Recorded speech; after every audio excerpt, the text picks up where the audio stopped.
નમસ્કાર વિદ્યાર્થી મિત્રો, ગુડ મોર્નિંગ. કેમ છો બધા મિત્રો? મજામાં છો ને? તો હું જયદીપ ઢોલરિયા, ધોરણ 9 વિષય હિન્દી માં આજે આપણે પાઠ નંબર 3 જોવાના છીએ. પાઠ નંબર 3 આપણો છે ક્યાં નિરાશ હુઆ જાય. શું કહે છે? ક્યાં નિરાશ હુઆ જાય. શા માટે આવું લેખકે પાઠનું નામ આપ્યું હશે કે ક્યાં નિરાશ હુઆ જાય? એના લેખક છે હજારી પ્રસાદ દ્વિવેદીજી. શું લેખકનું નામ છે? હજારી પ્રસાદ દ્વિવેદીજી. હવે આ પાઠનું આવું શીર્ષક શા માટે આપવામાં આવ્યું છે કે ક્યાં નિરાશ હુઆ જાય? તો લેખકે આ પાઠમાં એવી ચર્ચા કરેલી છે કે હાલની પરિસ્થિતિને ધ્યાનમાં લઈને કે જે આપણે સત્યને માનીએ છીએ, નિસ્વાર્થની જે આપણે નિસ્વાર્થ ભાવથી જે સેવા કાર્ય કરીએ છીએ કે એવા કાર્યો હજી પણ થાય છે. આવા બધા તત્વો હજી પણ અસ્તિત્વમાં છે કે જેના માટે આપણો ભારત દેશ સુપ્રસિદ્ધ છે. આવા મહાન તત્વોને કારણે એવી આ લેખક આ પાઠમાં ચર્ચા કરે છે અને એવી બે ઘટનાને આધારે લેખક આપણને સમજાવે છે કે આપણે નિરાશ થવું જોઈએ કે ન થવું જોઈએ. બરાબર છે? તો ચાલો આજે આપણે આ પાઠની શરૂઆત કરીએ. તો સૌપ્રથમ આપણે પહેલાં લેખકનો પરિચય મેળવીએ. ક્યાં નિરાશ હુઆ જાય ના લેખક છે શ્રી હજારી પ્રસાદ દ્વિવેદીજી, જેમનો જન્મ 1907માં થયેલો છે અને મૃત્યુ 1979માં થયેલું છે. आचार्य हजारी प्रसाद द्विवेदी का जन्म बलिया जिले के दुबे का छपरा नामक गांव में हुआ था. क्या आचार्य हजारी प्रसाद द्विवेदी નો જન્મ બલિયા એટલે કે ઉત્તર પ્રદેશ નો જિલ્લો, એમાં કયું ગામ? दुबे के छपरा नामक गांव में हुआ था. पारिवारिक परंपरा अनुसार संस्कृत का अध्ययन शुरू करके उन्होंने हिंदू काशी विश्वविद्यालय से ज्योतिषाचार्य की परीक्षा उत्तीर्ण की. गुरुदेव रविंद्रनाथ के आश्रम में 1940 ईस्वी सन से 1950 तक हिंदी भवन के निर्देशक रहे. तत्पश्चात काशी हिंदू विश्वविद्यालय, वाराणसी एवं पंजाब विश्वविद्यालय चंडीगढ़ में हिंदी विभाग के प्रोफेसर तथा अध्यक्ष पद पर कार्य किया. भारत सरकार ने उन्हें पद्म भूषण की उपाधि से सम्मानित भी किया है. એટલે કે આપણા જે લેખક છે એને પદ્મ ભૂષણથી પણ ભારત સરકારે એનું સન્માન કરેલું છે. હવે આપણે એના કયા કયા ગ્રંથ એટલે કે કઈ કઈ એને વાર્તાઓ લખી છે, કઈ કયા ગ્રંથ લખ્યા છે એની જો આપણે ચર્ચા કરીએ तो हिंदी साहित्य जगत में द्विवेदी जी एक निबंधकार, उपन्यासकार, समालोचक तथा शोधकर्ता, इतिहासकार के रूप में प्रचलित है. निबंध पर लख्या छे, उपन्यास पर लख्या छे, शोधकर्ता એટલે કે કોઈ વસ્તુને આપણે શોધ કરતા હોય એની પણ એને ઘણી બધી બુક્સ લખેલી છે. કઈ તો અશોક કે ફૂલ, વિચાર પ્રવાહ, કુટજ, કલ્પલતા આદि એના નિબંધ સંગ્રહો છે. બાણ ભટ્ટ की आत्मकथा, पुनर्नवा, चारुचंद्र लेख, अनामत दास का पौधा उपन्यास तथा कबीर, सूरदास, हिंदी साहित्य का आदिकाल, साहित्य सहचर, हिंदी साहित्य, उद्भव और विकास आदि आलोचना तथा इतिहास ग्रंथ है. એટલે કે લેખકે ઘણા બધા નિબંધ લખ્યા છે, ઘણા બધા ઉપન્યાસ લખ્યા છે, બરાબર છે ને, ઘણા બધા નિબંધો પર ઘણી બધી ગ્રંથ લખેલા છે. એમાંની જો આપણે વાત કરવાની હોય તો પ્રસ્તુત નિબંધ પાઠનો પ્રકાર શું છે? નિબંધ છે. આ વસ્તુ યાદ રાખવાની હોય. પાઠના લેખક, પાઠનું નામ ક્યાં નિરાશ હુઆ જાય, લેખક છે હજારી પ્રસાદ દ્વિવેદી અને પાઠનો પ્રકાર છે નિબंध. निबंध में द्विवेदी जी ने यह समझाया है कि तत्कालीन भारतीय समाज में व्याप्त अनाचार केवल बाहरी स्तर पर है। लेखक શું સમજાવવા માંગે છે કે તત્કાલીન ભારતીય સમાજમાં વ્યાપ્ત અનાચાર એટલે કે ચોરી, ઠગાઈ, લૂંટફાટ, દાણચોરી, ભ્રષ્ટાચાર, આ બધું બહારથી જોવા મળે છે। वास्तव में आज भी लोगों में मानवीय मूल्यों के प्रति आस्था कायम है। એટલે કે માનવીય મૂલ્યો એટલે કે સેવા, પ્રામાણિકતા, સત્ય અને આધ્યાત્મિકતા આ હજી પણ લોકોના મનમાં છે જ કે જ્યાં ચોરી, લૂંટફાટ, દાણચોરી, ભ્રષ્ટાચાર આ બધા અમુક લોકો જ કરે છે, બરાબર છે। પણ સમાજના 90% લોકો તો હજી આ સારા એવા ધર્મમાં એટલે કે સેવા, પ્રામાણિક, સત્યતા, આધ્યાત્મિકમાં માને જ છે, કાયમ છે એના પર। अपने जीवन में घटित कुछ घटनाओं के द्वारा बताया है कि हमें निराश नहीं होना चाहिए, अपितु हमें जीवन के प्रति आस्थावान बने रहना चाहिए। આપણે જીવનમાં કોઈ દિવસ નિરાશ થવાની જરૂરિયાત નથી, પરંતુ તમે જીવનમાં સતત આસ્થા રાખીને આગળ ચાલતા રહો। તમને એનું ફરજિયાત એટલે કે તમને એનું સારું એવું પુણ્ય મળશે ને મળશે જ। એવું લેખક પોતાના જીવનમાં બનેલી બે ઘટનાઓ દ્વારા સમજાવવા માંગે છે કે હજી નિરાશ થવાની જરૂરિયાત નથી, બરાબર છે। તો ચાલો બીજો કોઈ ટાઈમ કાઢતા આપણે પાઠની શરૂઆત કરીએ। તો લેખક શરૂઆતમાં જે અત્યારના સમયમાં જે જોવા મળે છે એની પહેલાં તો ચર્ચા કરે છે લેખક। तो जुओ, मेरा मन कभी कभी बैठ जाता है। समाचार पत्र में डकैती, चोरी, तस्करी और भ्रष्टाचार के समाचार भरे रहते हैं। तो कही छे कि मेरा मन कभी कभी बैठ जाता है। बैठ जाता, मन बैठ जाना लाइक विचलित हो जाना। શું થાય? વિચલિત થઈ જાય મગ। આપણે કેમ એક હાફળા વાવડે જાય કે હકીકતમાં આવું થતું હશે, આપણે વિચલિત થઈ જઈએ ને એની વાર્તા કરે છે કે સમાચાર પત્રમાં ઠગી એટલે કે જે એકબીજાને છેતરપિંડી, ડકેતી, ચોરી, ડકેતી એટલે લૂંટફાટ, ચોરી એટલે કે કોઈના ઘરમાં જઈને છુપી રીતે ચોરી કરી લેવી। ડકેતી અને ચોરીમાં ફેર શું છે? ડકેતી તમને જાણી, તમને ખબર હોય, તમને પકડી રાખીને જે લૂંટફાટ કરવામાં આવે, અને ચોરી તમારી જાણ બહાર જે થાય એને ચોરી કહેવાય। તસ્કરી, દાણચોરી, ભ્રષ્ટાચાર એટલે તો ખબર હોય ને તમને બધાને કે સમાચાર ભરે રહેતે હે। એમ પણ તમે અત્યારના ન્યૂઝપેપર જુઓ તો ધારી લો કે 15 પેજનું ન્યૂઝપેપર હોય તો 10 પેજ તો આવી જ વાતું હોય કે અહીંયા ચોરી થઈ ને અહીંયા લૂંટફાટ થઈ ને અહીંયા ભ્રષ્ટાચાર થયો, અહીંયા કોઈને આમ ખૂન થઈ ગયો, આનું કોઈનું આમ ખૂન થઈ ગયું। હવે આ બધી વાતો જોઈને લેખક એકદમ વિચલિત થઈ જાય છે, નિરાશ થઈ જાય છે। आरोप प्रत्यारोप का कुछ ऐसा वातावरण बन गया है कि लगता है देश में कोई ईमानदार आदमी ही न रह गया। શું કહે છે લેખક કે આરોપ અને પ્રત્યારોપ, કોઈ એમ કે આને આમ કર્યું, બોલો કે આને આમ કર્યું, આવી રીતે એટલું વાતાવરણ ખરાબ થઈ ગયું છે કે લેખકને એવું લાગે છે કે શું આ દુનિયામાં કોઈ ઈમાનદાર વ્યક્તિ જ નથી રહી ગયો હવે? હર વ્યક્તિ સંદેહ की दृष्टि से देखा जाता है। દરેક વ્યક્તિને તમે સંદેહની નજર એટલે કે કંઈક ને કંઈક શકની નજરથી જુઓ છો।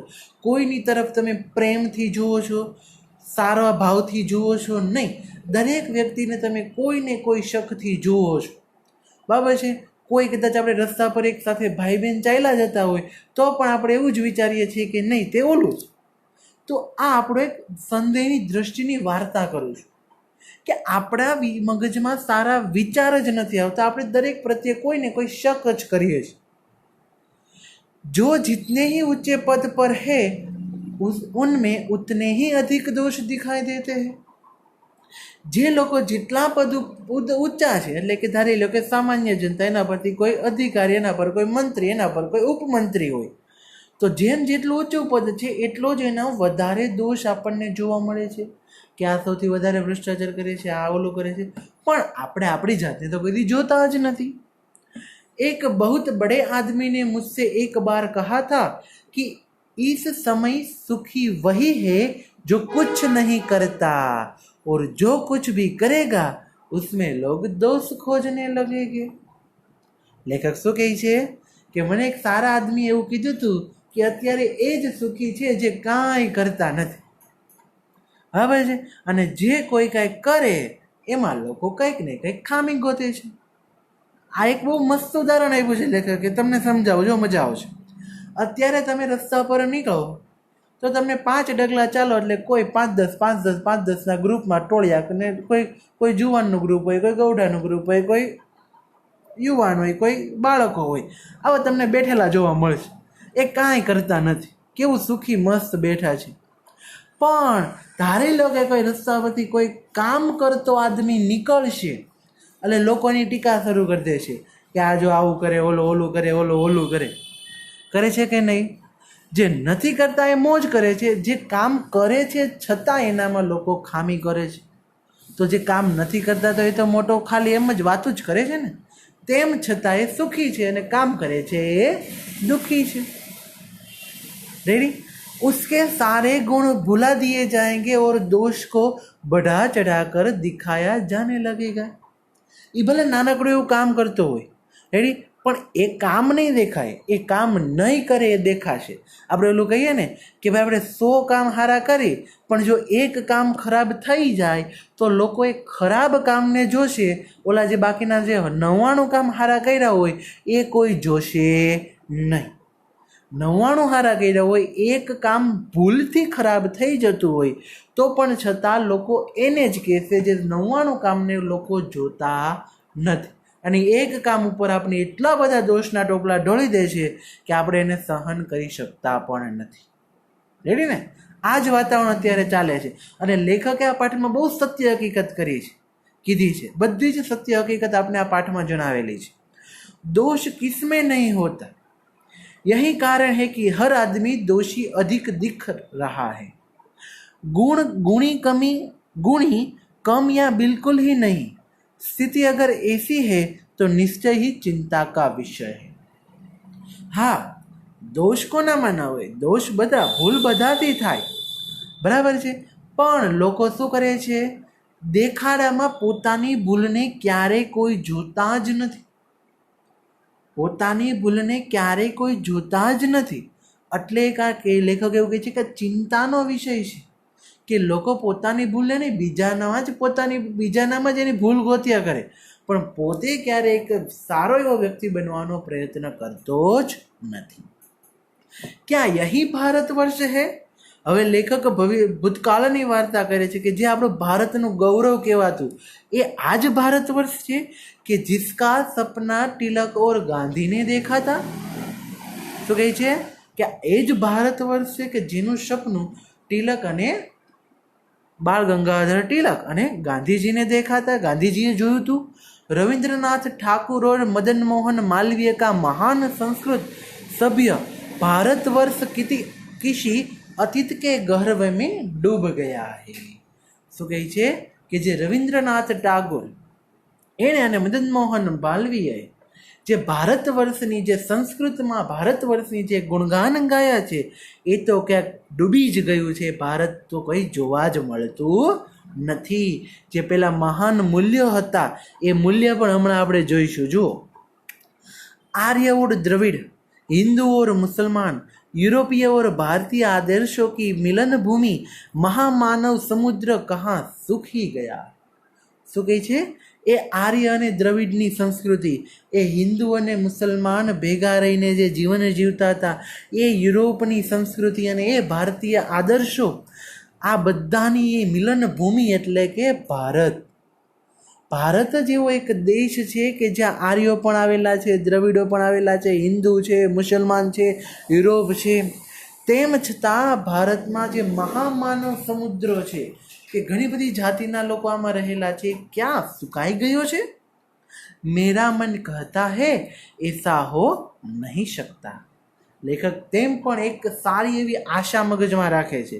જો આટલી બધી ખરાબ વિચાર, આટલા બધા હકીકત લેખક જુએ છે, છતાં લેખક શું વિચારે છે કે એસા નહીં હો શકતા, हमारे महान मनीषियों के सपनों का भारत है और रहेगा।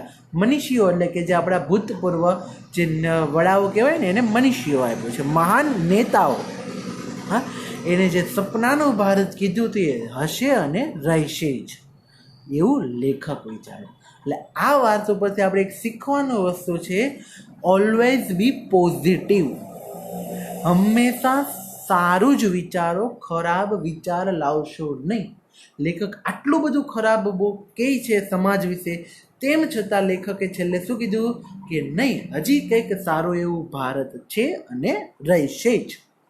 यह सही है कि इन दिनों कुछ ऐसा माहौल बन गया है कि ईमानदारी से मेहनत करके जीविका चलाने वाले निरीह और भोले भाले श्रमजीवी पीस रहे हैं और झूठ तथा फरेब का रोजगार करने वाले फल फूल रहे हैं. फल फूल रहे એટલે કે એમ કહેવાય ને, ફલ ફૂલ રહે એટલે કે એનું સતત ને સતત એનું વધતું જ જાય, એમ વિકસિત થઈ રહ્યા છે. લેખક શું કહે છે? હા, અત્યારે એવો માહોલ છે કે જે મહેનત કરીને પોતાનું આજીવિકા ચલાવે છે, રેડી, જે ભોળા છે એ શ્રમ કરીને કામ કરીને લોકો એને પીસી રહ્યા છે, આવે છે. ઓર જે ખરાબ ફરેબ એટલે કે જે એકબીજાને ઉલ્લુ રમાડીને જે કામ કરે છે એ એની સમૃદ્ધિ વધારતા જાય છે. એટલે ઓલા ભોળા પાસે કામ કઢવી લઈને એટલા પૈસા ન આપે, ઓલો સાદામાં પતી જાય ને ઓલાને પૈસાને વધતું જાય છે. રેડી ને? ईमानदार को मूर्खता या पर्याय समझा जाने लगा है. શું કહે છે?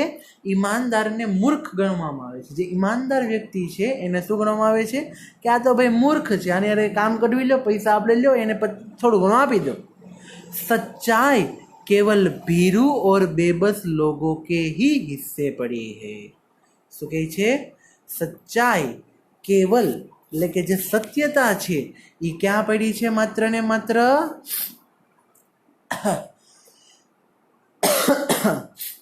भीरू और बेबस लोगों के हिस्से ही पड़ी है. भीरू એટલે કે ડરપોક. ભીરુ એટલે શું કહે છે? ડરપોક. અને બેબસ એટલે કે જે કોઈ પાસે આમ કહેવાય ને બિચારા. બેબસ એટલે કે બિચારા, કે સચ્ચાઈ માત્ર આવા લોકો પાસે જ છે. બાકી જો બધા ખોટું કરીને મોજ શોખ કરે છે, મજા કરે છે. જે સત્યતા છે, જે સત્યનો ગુણધર્મ છે, એ માત્ર ને માત્ર જે એકદમ ભીરું એટલે કે ડરપોક હોય એ લોકો સત્યનો સાથ દે, બરાબર છે.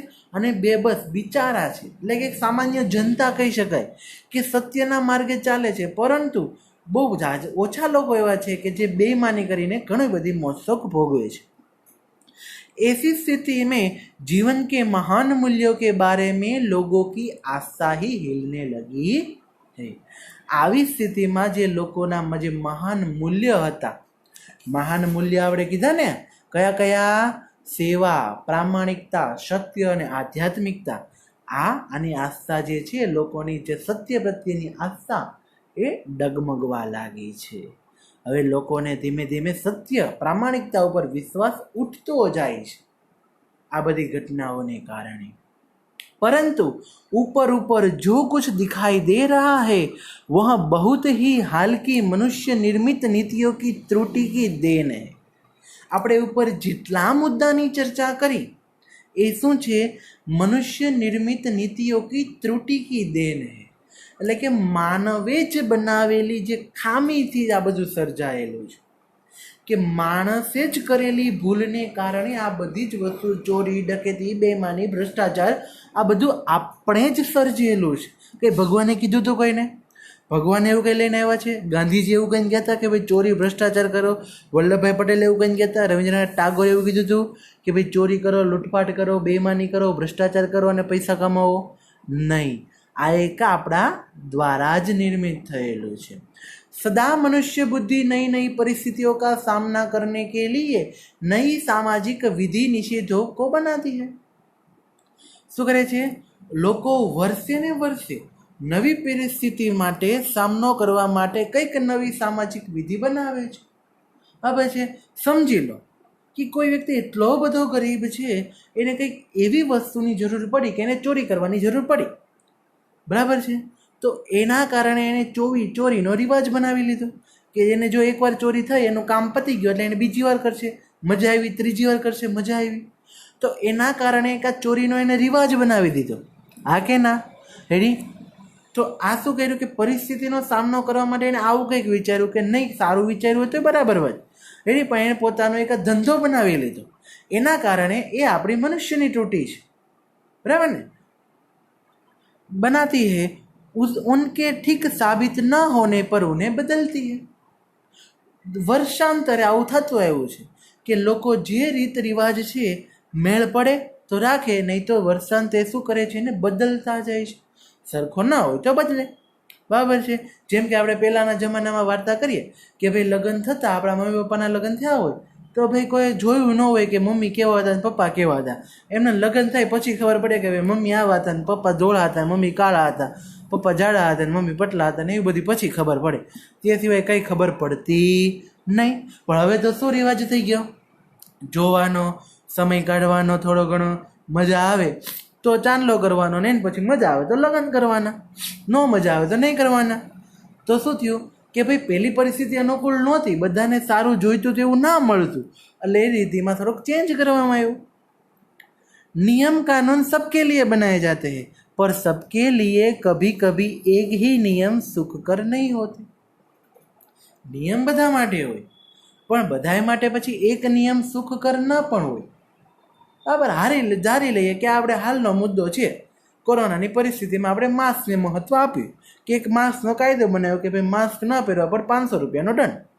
બરાબર છે. હવે એ શું કર્યું કે સામાન્ય જનતા માટે 500 રૂપિયાનો દંડ ઉઘરાવવામાં આવે છે, પરંતુ કોઈ મોટા ઉચ્ચ નેતા હોય, ઉચ્ચ અધિકારી હોય તો એ જ્યારે માસ્ક નથી પહેરતા તો એના માટે તો કોઈ દંડ નથી. હા કે ના? બરાબર છે. તો સામાન્ય જનતા માટે દુઃખકારક છે, નેતા માટે કંઈ વાંધો નથી. सामाजिक कायदे कानून कभी युग युग से परीक्षित आदर्शों से टकराते हैं, उससे ऊपरी सतह आलोड़ित भी होती है. આવા કાયદા સતત નવા યુગમાં પરિવર્તિત થતા જાય છે અને એનો વિરોધ પણ થવાનો જ છે. પહેલે બી હુઆ થા ઓર આગે બી હોગા. દરેક કંઈક નવો રિવાજ આવે એટલે એનો વિરોધ થાય. બરાબર છે. માસ્કનો કાયદો આવે, માસ્ક દંડનો વિરોધ થાય. બરાબર છે. જીએસટી આવ્યું તો જીએસટીનો વિરોધ થયો. બરાબર છે. નોટબંધી આવી હતી એનો વિરોધ થયો. એટલે કંઈક ને કંઈક કાયદા કાનૂન આવે એનો વિરોધ થવાનો જ છે અને થતો જ રહેશે. આવું उससे देखकर हताश हो जाना ठीक नहीं है. એનાથી જો ધારો કે નોટબંધી આવી હોય પછી તમે એમ કે હું ભાઈ નવા પૈસા નહીં લો, થાય કરી લો, હું જૂના જ વાપરે, તો કંઈ ન થાય. એને તમારે ધીમે ધીમે સ્વીકારવું પડે, એને અનુરૂપ થવું પડે. જીએસટી હોય, તમે કોઈ ધંધો કરો છો, તમારે એમ કહેજો મારે જીએસટી નથી ભરવું, તો ના ચાલે. એવી રીતે કંઈ તમારે હતાશ થઈ જવાની જરૂર નથી. એને ધીમે ધીમે સ્વીકારતા જવું પડે. બરાબર ને? એ જ છે અને એ રહેવાનું જ છે.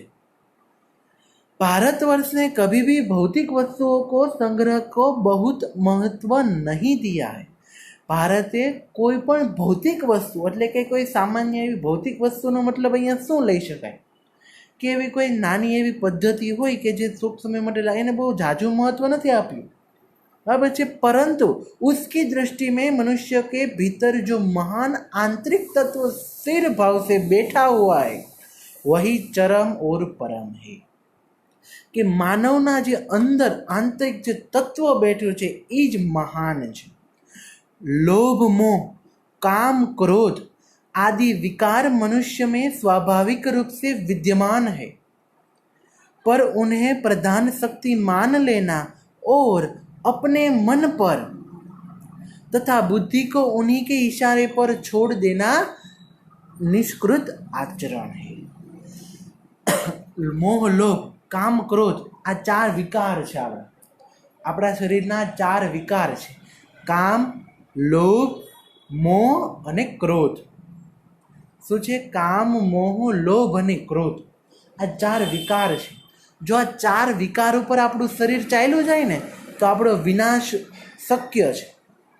આ ચારનું મહત્વ જો આપણા શરીરમાં વધી જાય ને, એટલે કે ચાર ઉપર જો આપણો કંટ્રોલ ના હોય ને, કામ, ક્રોધ, મોહ અને લોભ ઉપર, તો આપણો મનુષ્યના શરીરનો વિનાશ શક્ય છે. કામ એટલે શું?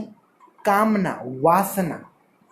લોભ એટલે લાલચ, મોહ એટલે આપણે કોઈ વસ્તુનો મોહ હોય કે અમુક આપણે જિદ્દીલા હોય ખબર કે મારે આ જોઈએ એટલે જોઈએ જ, મારે આ એક વસ્તુ ગમી ગઈ એટલે મારે જોઈ જ, બરાબર છે. એ એક મોહ છે. અને ક્રોધ એટલે ગુસ્સો. આ ચાર ઉપર આપણું પ્રભુત્વ હોવું જ જોઈએ. જો ના હોય તો એ ખરેખર નિષ્કૃત આચરણ છે, ખરાબ આચરણ છે, જે મનુષ્યને લઈને ડૂબી પણ શકે છે.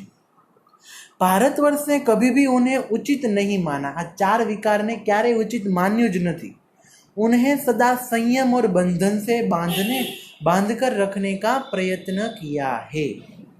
બરાબર છે. આ ચાર વિકારને હંમેશા બાંધીને જ સંયમથી જ કામ લેવું જોઈએ. परंतु भूख की उपेक्षा नहीं की जा सकती, बीमार के लिए दवा की उपेक्षा नहीं की जा सकती, गुमराह को ठीक रास्ते पर लाने के उपाय की उपेक्षा नहीं की जा सकती. લેખકે એવું પણ કીધું ચાર વિકાર ન કરવા જોઈએ, પણ લેખકે એવું પણ કીધું બાંધ કર રખને કા પ્રયત્ન કિયા હૈ. બરાબર છે. આ ચારેને બાંધીને રાખવું જોઈએ.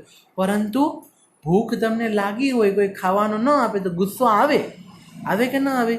બીમાર કે લીએ દવા કી ઉપેક્ષા, કોઈ વ્યક્તિ બહુ બીમાર છે, બરાબર છે, તો એને માટે દવા અતિ ઉપયોગી છે. પૈસા નથી તો શું કરશે?